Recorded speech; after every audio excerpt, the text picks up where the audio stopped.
जय हिंद दोस्तों।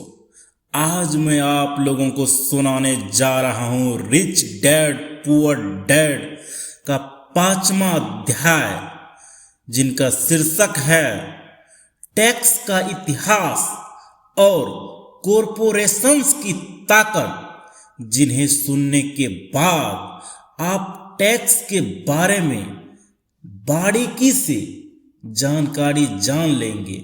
टैक्स क्या है, टैक्स मानव जीवन पर क्या प्रभाव डालता है, उनसे क्या सीखना चाहिए, उनसे कैसे बचना चाहिए, इन सारे विषयों के बारे में मैं इस विषय में चर्चा करने वाला हूँ, जिन्हें सुनने के बाद rich dad and poor dad, जो कहानी मैं आप लोगों को पिछले 10 दिनों से सुना रहा हूँ, अगर ये आप लोगों ने पूरा वीडियो देख लिए तो आप अमीर आदमी के रेस में चले जाएंगे। तो बिना देरी करते मैं आपको वीडियो शुरू करता हूँ। मुझे याद है हमें स्कूल में रॉबिन हुड और उनके सुखी गिरोह की कहानी बताई गई थी। मेरे स्कूल टीचर का मानना था कि यह केविन कॉस्नर की तरह एक रोमांटिक हीरो का अद्भुत कहानी है, जो अमीरों को लूटता था और गरीबों में बांट देता था। मेरे अमीर डैडी की नज़र में रॉबिन हुड हीरो नहीं था, वे उसे बदमाश मानते थे। रॉबिन हुड को गुजरे हुए तो लंबा समय हो चुका है, परंतु उसके अनुयायी आज भी जिंदा है।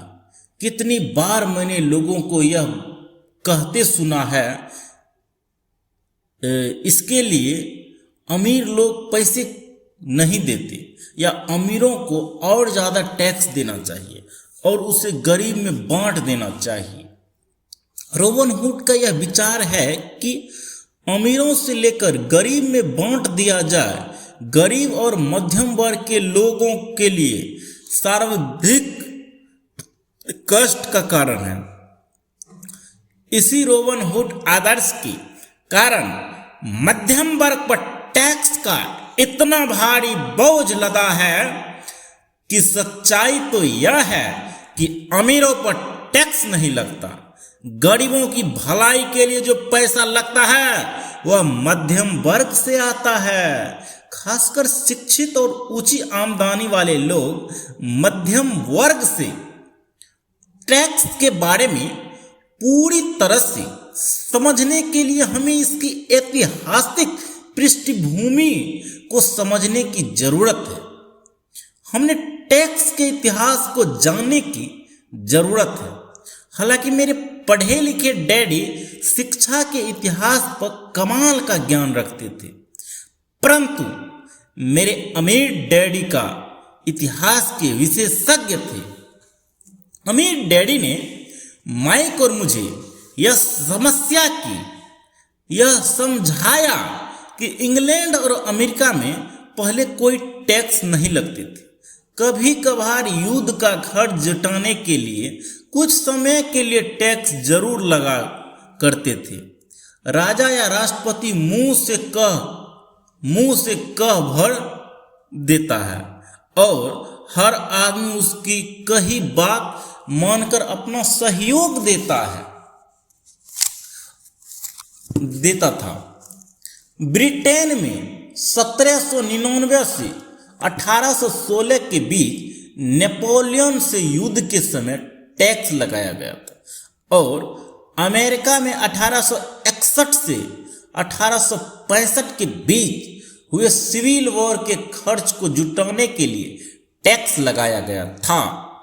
1874 में इंग्लैंड ने इनकम टैक्स को अपने नागरिकों पर अस्थायी रूप से लागू कर दिया। 1913 में संविधान के 16वें संशोधन के साथ अमेरिका में भी आयकर अस्थायी रूप से लागू हो गया। एक समय था जब अमेरिका के लोग टैक्स विरोधी हुआ करते थे। चाय पर बहुत ज़्यादा टैक्स लगने के कारण ही बोस्टन हार्बर पर प्रसिद्ध टी पार्टी की घटना हुई थी, जिससे क्रांतिकारी युद्ध को ताकत मिली थी। इंग्लैंड और उनके अमेरिका दोनों को ही नियमित इनकम टैक्स के विचार को जनता के गले उतारने में लगभग 50 साल का समय लगा।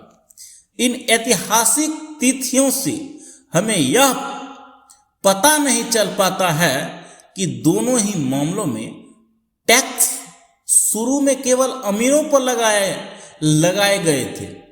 अमीर डैडी चाहते थे कि माइक और मैं इस बात को कभी नहीं भूले।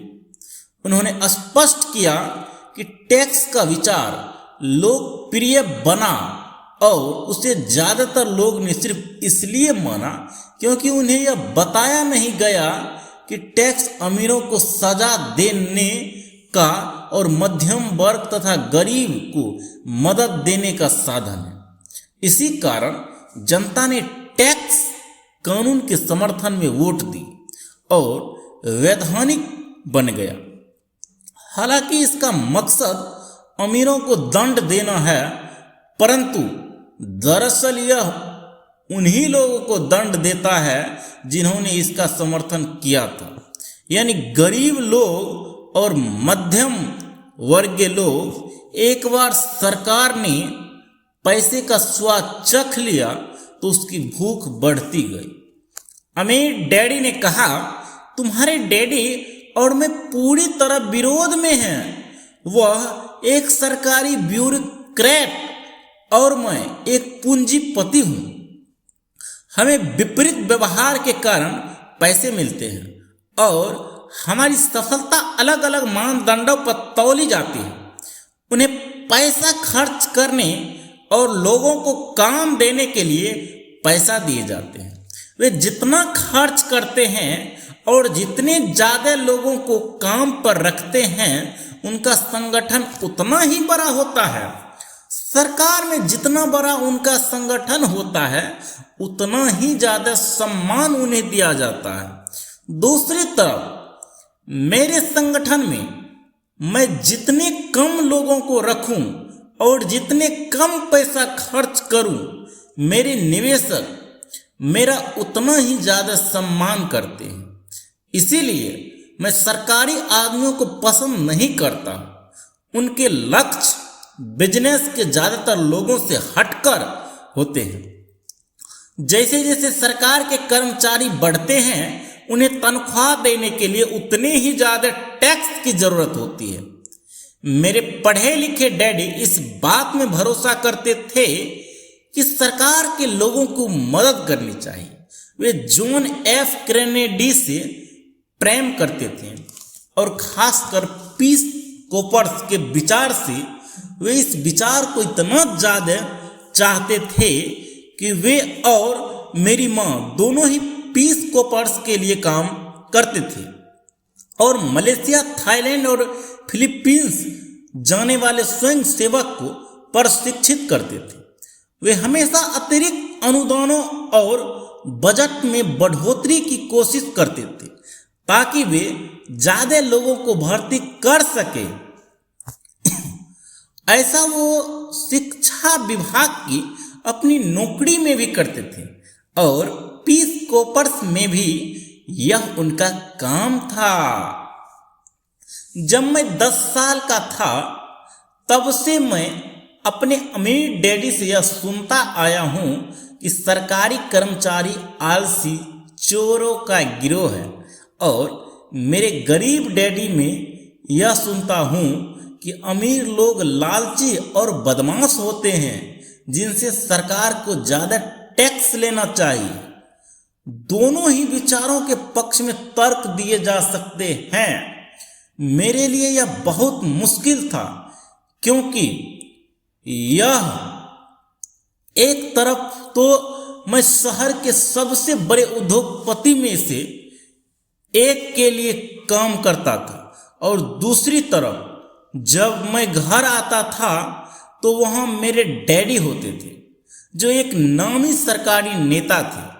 यह तय करना आसान नहीं था कि कौन सही बोल रहा है और किसकी बातों पर मुझे भरोसा करना चाहिए, परंतु जब आप टैक्स के इतिहास का अध्ययन करते हैं तो एक दिलचस्प पहलू सामने आता है। जैसे मैंने कहा कि टैक्स का लागू होना सिर्फ इसीलिए संभव हो सका है क्योंकि जनता रॉबिन हुड के अर्थशास्त्रीय सिद्धांत में भरोसा करती थी, जिसमें अमीरों से लेकर बाकी सब में बांट दिया जाता था। समस्या यह थी कि सरकार के पैसे की भूख इतनी बढ़ गई कि जल्दी ही मध्यम वर्ग पर भी टैक्स लगाने की नौबत आ गई और वहां से धीरे धीरे टैक्स का बोझ नीचे की तरफ आता गया। दूसरी तरफ अमीरों ने इसे मौके की तरह देखा। वे उन्हीं नियमों से नहीं खेलते हैं जिनसे जनता खेलती है।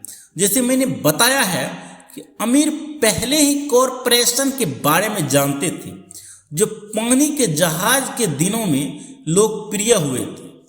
अमीरों ने हर समुद्री यात्रा की संपत्ति के जोखिम को सीमित करने के लिए कॉरपोरेशन का उपयोग किया।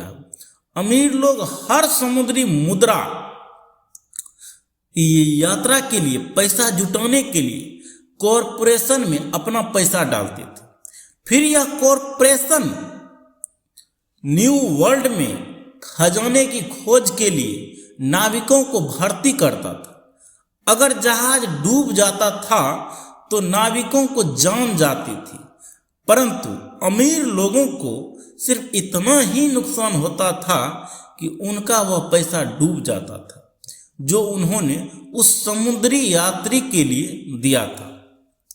आगे आने वाला चित्र दर्शाता है किस तरह कॉर्पोरेट स्ट्रक्चर आपके इनकम स्टेटमेंट और बैलेंस शीट के बाहर बैठता है। कॉर्पोरेशन अमीर लोग किस तरह खेलते हैं? कॉर्पोरेशन की कानूनी ढांचे की ताकत के ज्ञान से अमीर को गरीब और मध्यम वर्ग की तुलना में ज्यादा फायदा मिलता है। मुझे 2 डैडियों ने शिक्षा दी जिनमें से एक समाजवादी थे और दूसरे पूंजीपति। मुझे जल्द ही यह महसूस हुआ कि पूंजीपति में पैसे की ज्यादा समझ है। मुझे ऐसा लगा कि पैसे की नासमझी के कारण समाजवादी आखिरकार खुद को सजा देते हैं और अमीरों से वसूलों का नारा लगने वाले भीड़ चाहे जितना जोर लगा ले, अमीर लोग उनसे जीतने का रास्ता हमेशा ढूंढ लेते हैं। इसी कारण टैक्स आखिरकार मध्यम वर्ग पर लगे अमीरों ने बुद्धिजीवियों को अपनी बुद्धि से हरा दिया, सिर्फ इस कारण क्योंकि वे पैसे की ताकत को जानते थे और यह विषय स्कूल में नहीं पढ़ाया जाता है। अमीर लोगों ने बुद्धिजीवियों को किस तरह हराया है? एक बार अमीरों से वसूलों का कानून पारित हुआ तो सरकार की तिजोरी में पैसा आने लगा। पहले तो लोग इस बात से खुश हुए कि यह पैसा सरकारी कर्मचारी और अमीरों को दिया जाने लगा। सरकारी कर्मचारियों के पास यह पैसा नौकरियों और पेंशनों के रूप में गया। अमीरों के पास यह पैसा उनके फैक्ट्रियों के जरिए मिले सरकारी कॉन्ट्रैक्ट से आया।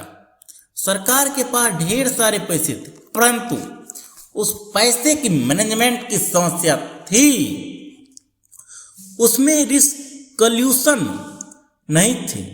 दूसरे शब्दों में सरकारी नीति में अगर आप एक सरकारी ब्यूरोक्रेट हैं तो आप पैसे को बचाना पसंद नहीं करते हैं। अगर आप अपने लिए आवंटित फंड को खर्च नहीं कर पाते हैं तो आपको अगले बजट में उतनी ही राशि नहीं मिलेगी और निश्चित रूप से आपको योग्य तो माना ही नहीं जाएगा। दूसरी तरफ बिजनेस में पैसा बचाने के लिए इनाम मिलता है और ऐसा करने पर आपको काबिल माना जाता है।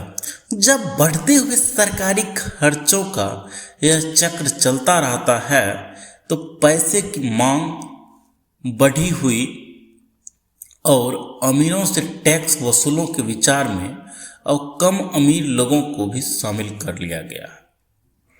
इस तरह सरकार इतनी नीचे आ गई है कि वे गरीब और मध्यम वर्ग के लोग भी टैक्स के दायरे में आ गए, जिन्होंने इसके लिए वोट दिए थे।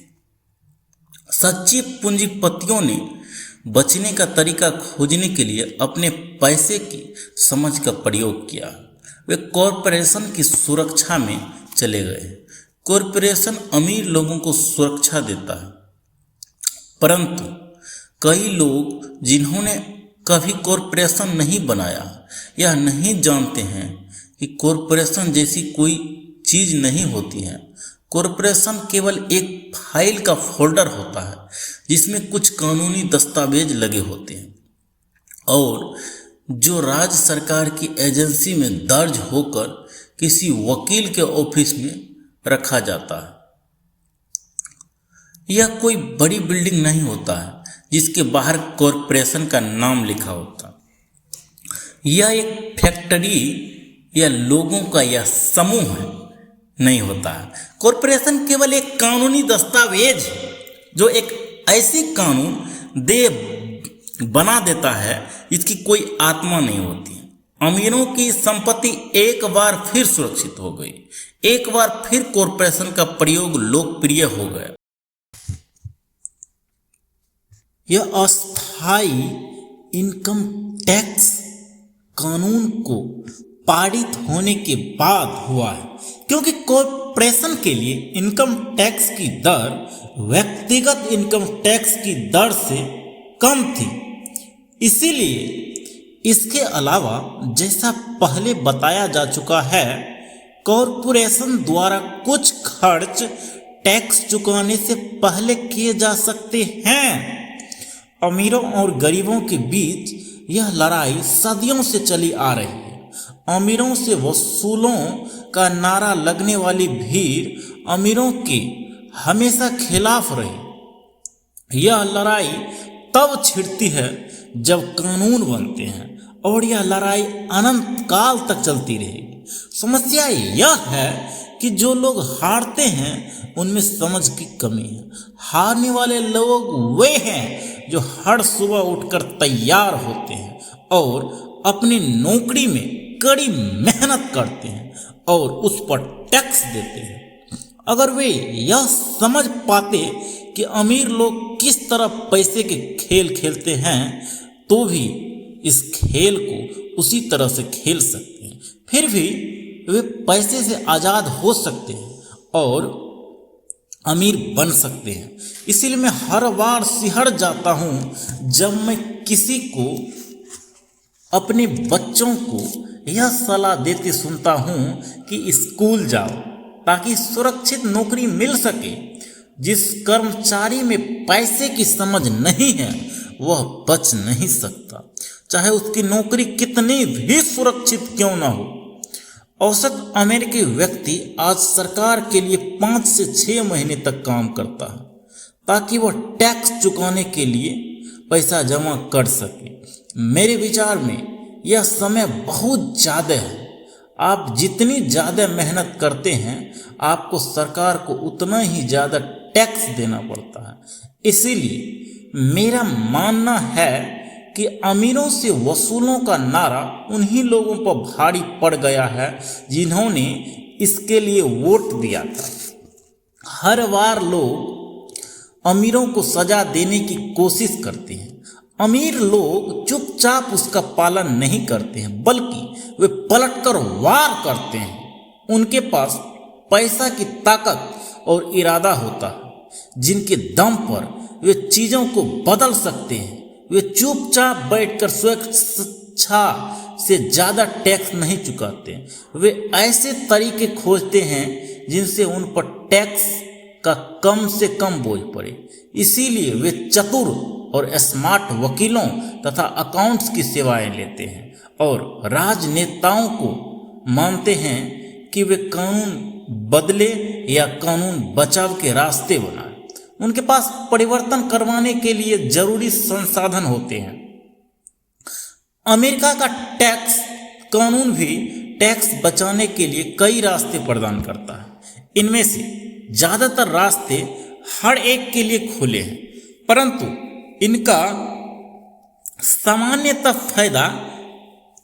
फायदा सामान्य तौर पर अमीर लोग ही उठाते हैं, क्योंकि वे इनकी खोज करते हैं। और ऐसा इसलिए होता है क्योंकि वे अपने काम से काम रखते हैं। उदाहरण के तौर पर लोकप्रिय शब्द 1031 इंटरनल रेवेन्यू कोड के अनुच्छेद 1031 का संक्षिप्त रूप है, जिससे रियल एस्टेट बेचने वाले को टैक्स चुकाने में देरी करने का मौका मिलता है।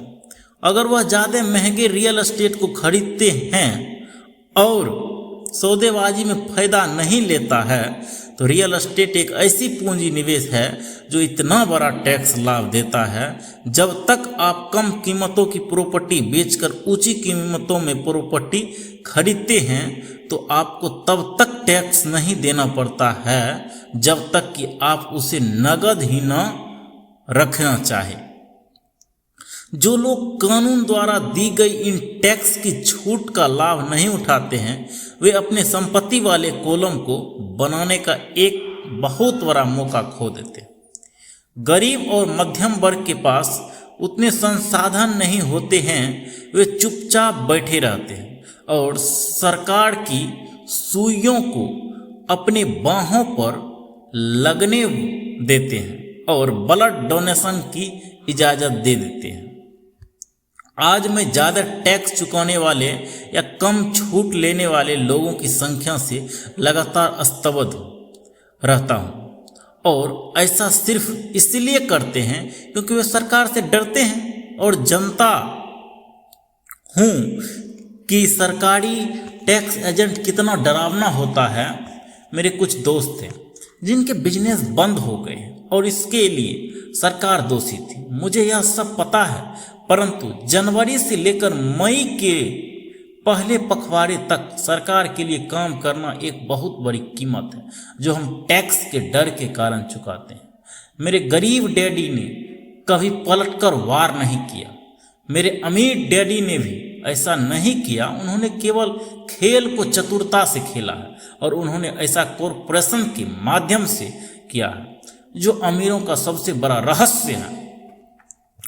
अमीर डैडी मेरा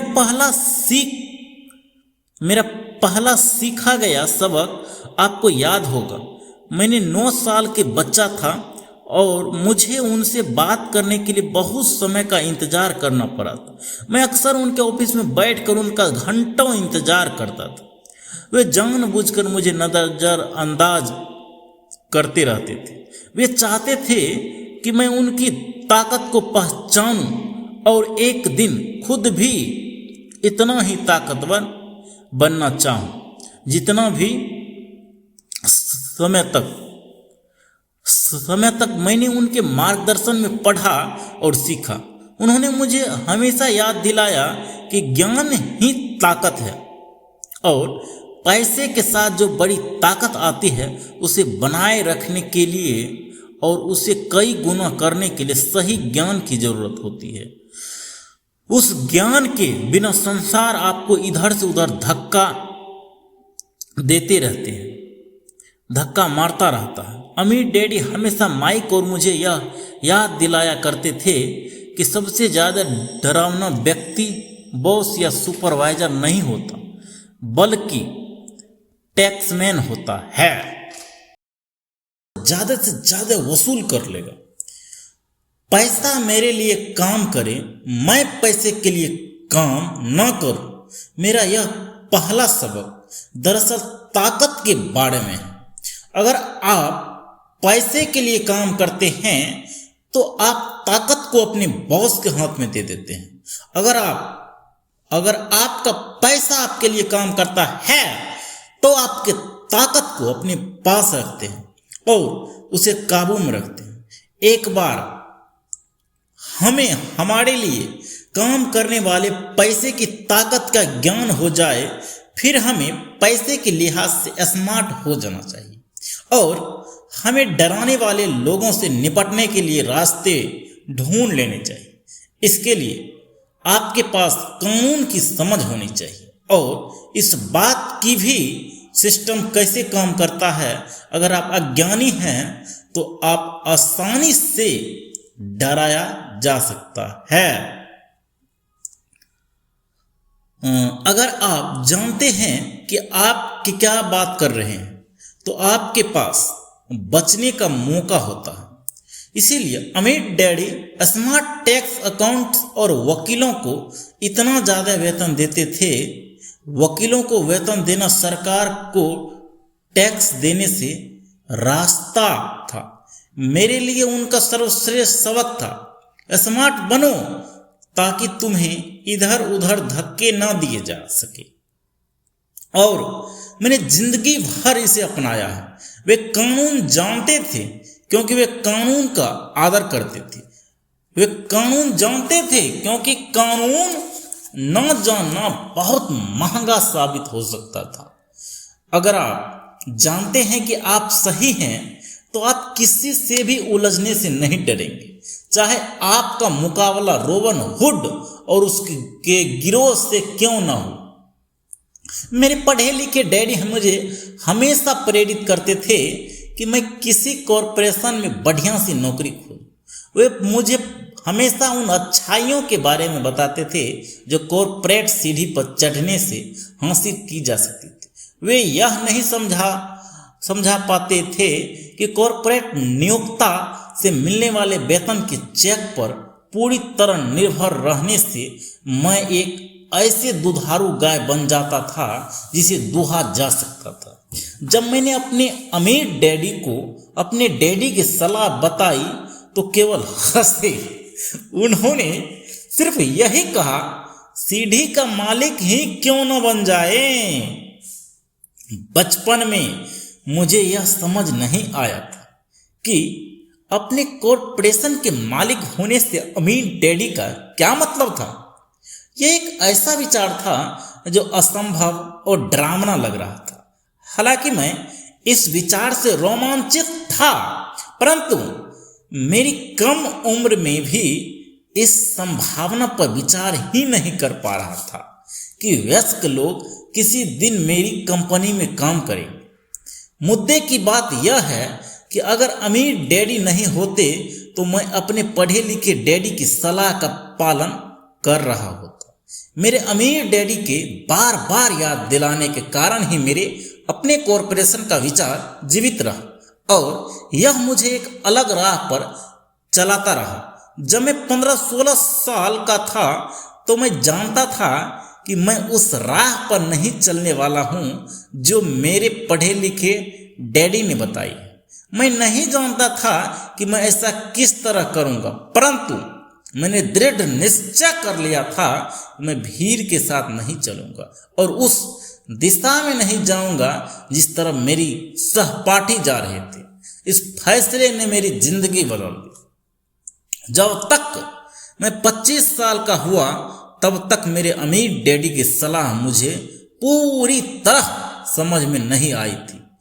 मैंने पहले ही मरीन कॉर्प्स छोड़ी थी और मैं जेरोक्स के लिए काम कर रहा था। मुझे बहुत पैसा मिल रहा था, परंतु हर बार जब भी मैं अपनी तनख्वाह के चेक को देखता था तो मुझे हमेशा निराशा होती थी। कटौतियाँ इतनी ज़्यादा थी और जितना ज़्यादा मैं काम करता था कटौतियाँ उतनी ही ज़्यादा होती थी। जब मैं ज़्यादा सफल होने के लिए काम करता था तो कटौतियाँ उतनी ही ज़्यादा होती थी। अब मुझे जैसे लगा था कि मेरे वरिष्ठ बॉस मेरे प्रमोशन और तनख्वाह बढ़ाने की बात करने लगे। यह सुनने में अच्छा लगता था, परंतु मैंने अपने कानों में अमीर डैडी की यह आवाज़ भी सुन सकता था। तुम किसके लिए काम कर रहे हो? तुम किसे अमीर बना रहे हो? 1974 में जेरोक्स कर्मचारी के रूप में ही मैंने अपना पहला कॉरपोरेशन बनाया और अपने काम से काम रखना शुरू कर दिया। पहले से ही मेरी संपत्ति वाले कॉलम में कुछ संपत्तियां मौजूद थी, परंतु जब मैंने ठान लिया था कि उन्हें ज़्यादा बढ़ाया जाए, कटौतियाँ वाली तनख्वाह को देखकर मुझे अमीर डैडी की सलाह में समझदारी दिखने लगी थी। अगर मैं अपने पढ़े लिखे डैडी की सलाह पर चलता तो मुझे अपना भविष्य साफ नजर आ रहा था। कोई नियोक्ता यह अनुभव करते हैं कि अगर कर्मचारी अपने काम से काम रखे तो यह उनके बिजनेस के लिए बुरा होता है। मुझे विश्वास है कि ऐसा कुछ लोगों के साथ हो सकता है, परंतु मेरे साथ ऐसा नहीं था। एक बार मैंने अपने काम से काम रखने की ठान ली और मैंने संपत्तियां बढ़ाना शुरू कर दिया तो मैं एक बेहतर कर्मचारी बन गया। मेरे पास अब एक लक्ष्य था। मैं सुबह जल्दी आ जाता था और मेहनत से काम करता था और इस तरह से ज़्यादा पैसे कमाता था ताकि मैं उसे रियल एस्टेट में निवेश कर सकूं। हवाई में उस समय कीमतें तेजी से बढ़ रही थी और वहां किस्मत चमकाई जा सकती थी। जितनी ही ज़्यादा मुझे यह लगा कि वहां निवेश की संभावनाएं हैं, उतनी ही ज़्यादा जेरॉक्स मशीन मैंने बेची। मैंने जितनी ज़्यादा मशीनें बेची, मुझे उतनी ही ज़्यादा पैसा मिला। और हाँ, मेरी तनख्वाह के चेक से उतनी ही ज़्यादा कटौतियाँ हुई। यह प्रेरणादायक था। मैं कर्मचारी होने के जाल से बाहर निकलना चाहता था, इसीलिए मैं मेहनत करने के बजाय ज़्यादा कड़ी मेहनत करता था। 1978 तक मैं सेल्स की में चोटी के 5 लोगों में से एक था। प्रायः नंबर 1। मैं चूहा दौड़ से बहुत जल्दी बाहर निकलने के लिए बेताब था। 3 साल से भी कम समय में मैं जेरोक्स की तुलना में अपने छोटे से कॉरपोरेशन से कहीं ज़्यादा कमा रहा था, जबकि मेरी कॉरपोरेशन रियल एस्टेट में निवेश करने वाली कंपनी थी और वहाँ पैसा जो अपने कॉरपोरेशन में अपनी संपत्ति वाले कॉलम में बना रहा था, वह पैसा मेरे लिए काम कर रहा था। मुझे कॉपियर बेचने के लिए दरवाजे खटखटाने की जरूरत नहीं थी। अमीर डैडी की सलाह में मुझे ज़्यादा समझदारी दिख रही थी। जल्दी ही मेरी प्रॉपर्टी से जाने वाले कैश फ्लो इतना ज़्यादा हो गया कि मेरी कंपनी ने मेरे लिए मेरी पहली कार खरीद दी। जेरोक्स के लोगों को लगा कि मैं अपने कमीशन बेच रहा था, परंतु मैं ऐसा नहीं कर रहा था। मैं अपने कमीशन को संपत्तियों वाला कॉलम में निवेश कर रहा था। मेरे पैसा और ज़्यादा पैसा कमाने के लिए कड़ी मेहनत कर रहा था। मेरी संपत्ति वाले कॉलम का हर डॉलर एक बढ़िया कर्मचारी था, जिसके कड़ी मेहनत के कारण ज़्यादा कर्मचारी तैयार होते थे और वे सब मिलकर अपने बॉस को एक नई कार तोहफे के रूप में दे देते थे, और वह भी टैक्स चुकाने के पहले। मैंने जेरोक्स के लिए ज़्यादा कड़ी मेहनत करना शुरू कर दिया था। मेरी योजना सही तरीका से चल रही थी। मेरी कार इसका जीता जागता सबूत था। अपने अमीर डैडी से सीखे गए सबक के कारण मैं उस चूहा दौड़ के मिथक से बाहर निकलने में सफल हो सका था और कम उम्र में ही एक नियोक्ता बन गया था। यह पैसे की समझ से ही संभव हुआ था। इस वित्तीय ज्ञान के बिना, जिसे मैं फाइनेंशियल IQ कहूंगा, आर्थिक स्वतंत्रता की मेरी राह में बहुत ज्यादा मुश्किलें आई थी। अब मैं फाइनेंशियल सेमिनारों में से दूसरों को इस आशा के साथ सिखाता हूं ताकि मैं उनका साथ अपना ज्ञान बांट सकूं। जब भी मैं लेक्चर देता हूं तो मैं लोगों को यह याद दिलाता हूं कि फाइनेंशियल IQ विशेषता के 4 बड़े क्षेत्रों से आने वाले ज्ञान से बनता है। नंबर 1, अकाउंटिंग, जिसे मैं फाइनेंशियल साक्षरता कहता हूं। अगर आप साम्राज्य बनाना चाहते हैं तो यह बहुत महत्वपूर्ण दक्षता है। आप जितने ज़्यादा धन के लिए जिम्मेदार होंगे, उतनी ही ज़्यादा सूक्ष्मता की जरूरत होगी, नहीं तो आपका साम्राज्य ताश के पत्तों की महल के तरह ढह जाएगा। यह बाईं मस्तिष्क का पहलू है जिसमें वर्णन या सूक्ष्मता जरूरी है। फाइनेंशियल साक्षरता वह योग्यता है जिसके सहारे फाइनेंशियल स्टेटमेंट्स को पढ़ा और समझा जा सकता है। इस योग्यता से आप किसी भी व्यवसाय की कमजोरियां और मजबूतियों को पहचान सकते हैं। नंबर 2, निवेश, जिसे मैं पैसे से पैसे बनाने का विज्ञान कहता हूं।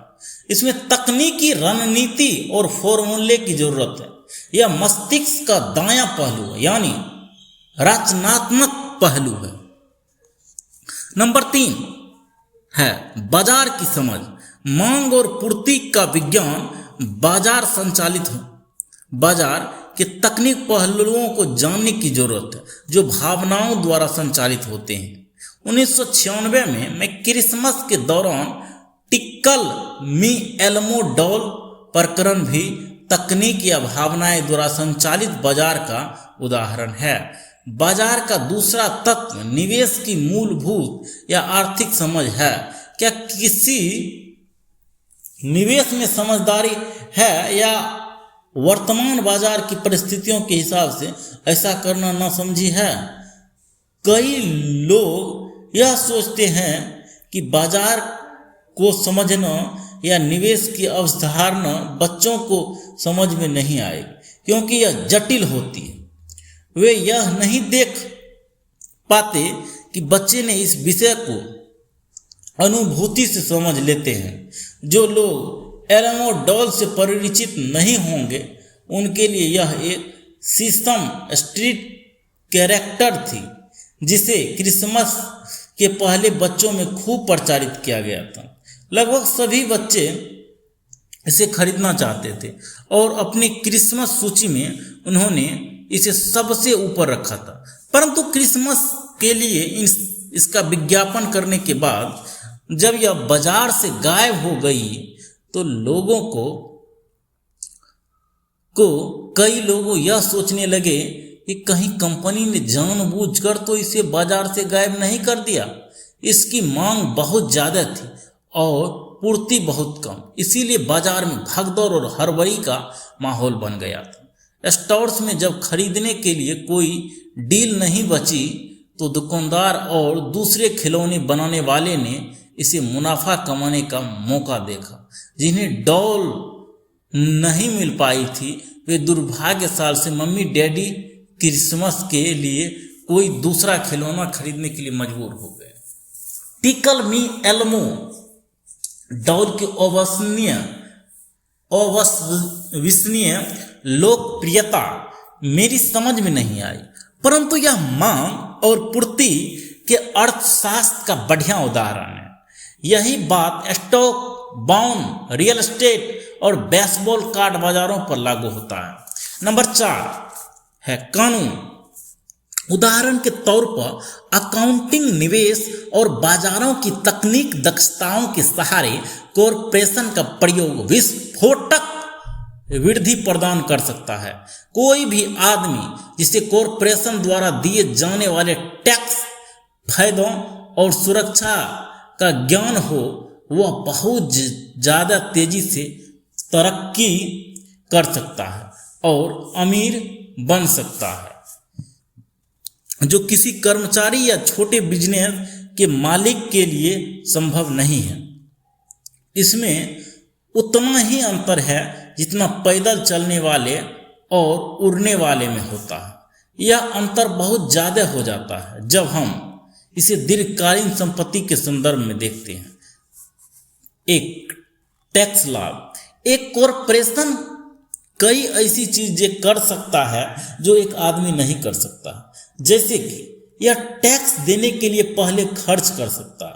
यह विशेषता का एक ऐसा क्षेत्र है जो बहुत रोमांचित है, परंतु इसमें अंदर घुसना तब तक जरूरी नहीं होता है जब तक कि आपका बिजनेस या संपत्ति बहुत बड़ी ना हो। कर्मचारी कमाते हैं और टैक्स चुकाते हैं और फिर जो बचता है उसे अपना खर्च चलाते हैं, और एक कॉरपोरेशन के जितना खर्च कर सकता है करता है और फिर बची हुई रकम पर टैक्स चुकाता है।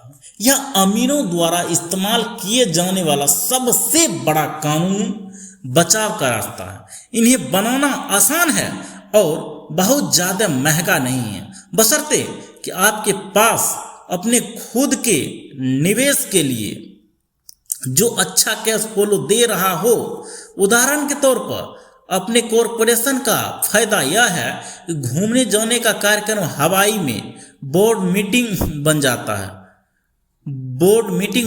है, कार भुगतान, बीमा रिपेयर इत्यादि कंपनी खर्च में डाल दिए जाते हैं। हेल्थ क्लब की सदस्यता भी कंपनी खर्च है। ज़्यादातर रेस्टोरेंट के डिनर भी आंशिक व्यय है और भी ऐसे बहुत से खर्चे हैं जो टैक्स चुकाने के लिए किए जाते हैं। कानूनी मुकदमे से सुरक्षा। हम एक कानूनी समाज में रह रहे हैं। हर आदमी आपसे फायदा चाहते हैं।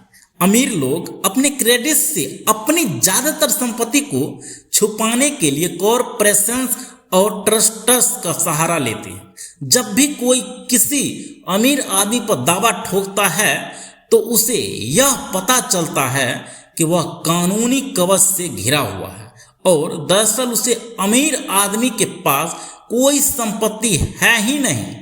वे हर चीज पर नियंत्रण रखते हैं, परंतु वे किसी चीज के मालिक नहीं होते। गरीब और मध्यम वर्ग के लोग हर चीज के स्वामी होने की कोशिश करते हैं। इसीलिए जब उन पर दावा ठोका जाता है तो वे सरकार या अपने साथी नागरिक के हाथों अपनी संपत्ति खो बैठते हैं। उन्होंने रॉबिन हुड की कहानी से यह सीखा कि आभारों से वसूलो गरीब में बांट दो। इस पुस्तक का लक्ष्य यह नहीं है कि कॉरपोरेशन बनाने का तरीका बताया जाए, परंतु मैं कहूँगा कि अगर आपके पास किसी तरह से वैध संपत्तियां हो तो आप जितनी जल्दी हो सके कॉरपोरेशन द्वारा दिए जाने वाले फायदों और सुरक्षा के बारे में ज़्यादा जान लें। इस विषय पर कई पुस्तकें लिखी गई हैं जो इन फायदों के बारे में विस्तार से बताते हैं और कॉरपोरेशन बनाने के लिए जरूरी सीढ़ियों को भी समझाती है। एक पुस्तक खास तौर पर बहुत अच्छी है जिसका शीर्षक है इंक एंड ग्रो रिच। यह पुस्तक कॉरपोरेशन की ताकत का बखूबी वर्णन करता है। फाइनेंशियल आईक्यू दरअसल कई कुशलताओं और गुणों का मेल है।